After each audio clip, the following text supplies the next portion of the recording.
So this is Nathan Willard in Ankeny United Church of Christ. I'm actually in Ankeny United Church of Christ today instead of outside because it's begun to rain.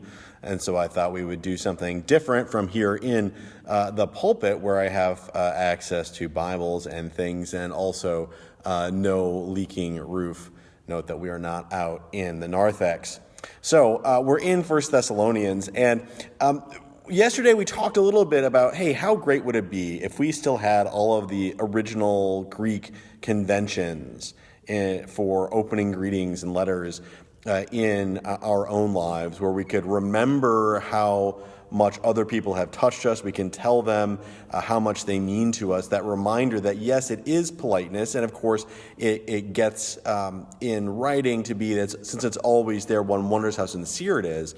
But also as a practice of running into someone and saying, okay, I'm going to first put in my mind the good things about someone else, at least in our own good-hearted way. Well, today, Paul's conclusion or opening concludes, but he starts putting in a few little messages, right, about how that works, and about how the conclusion works, the introduction works, and also how setting the tone for what his message is going to be in this book. Right? So we are in this letter. And so he's remembering all the people in Thessaloniki, again, this Greek city where there's a church that's mainly made out of Gentiles, people who are not Jews.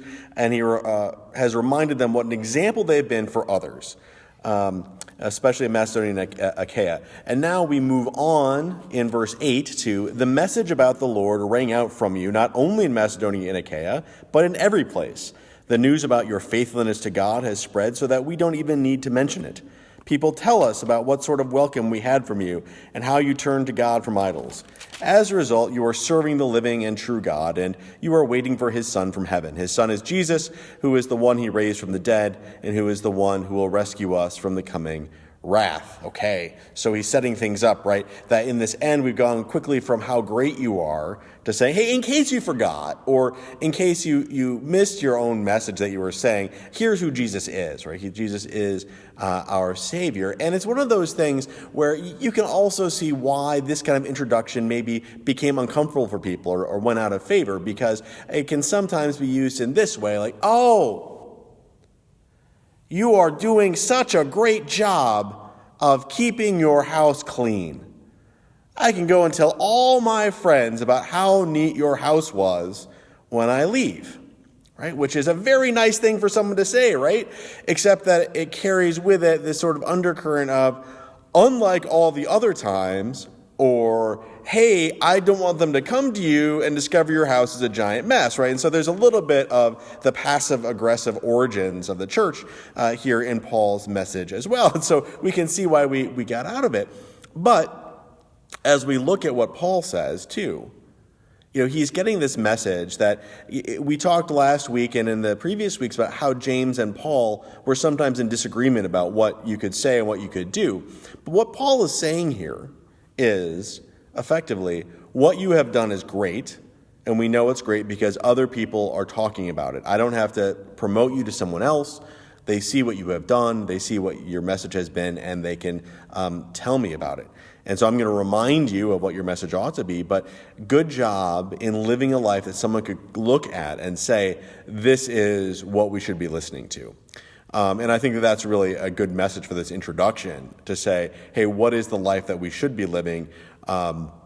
We only need to worry about what God thinks of us, really. But in our interactions with others, are we convinced that someone could look at our lives and say, this is the model of Christian life? And that's the test we should hold ourselves to. And as we get here and elsewhere, we should not judge ourselves by what people do say, right? Because people say all kinds of things for all kinds of reasons. But by looking and saying, hey, is what I said the kind of thing Paul would write back to me about and say, hey, I heard what you said, and it is exactly the kind of message we should be spreading. And furthermore, lift you up and say, no matter how your message was received, this is the message that we ought to be doing. And so that's one way we can read this introduction. So the question for all of us is, A, to what extent are our openings to one another genuine, and to what extent are they passive-aggressive? And two, how is it that we can live our best lives, and we can live lives where we can look and say, Paul would say of me, or James would say of me, yes, this is a person who is living the message that we think we ought to be propagating. This is Pastor Nathan Willard at Ankeny United Church of Christ. It is Tuesday, April 28th. Is that what day it is? And we are signing off. Good day.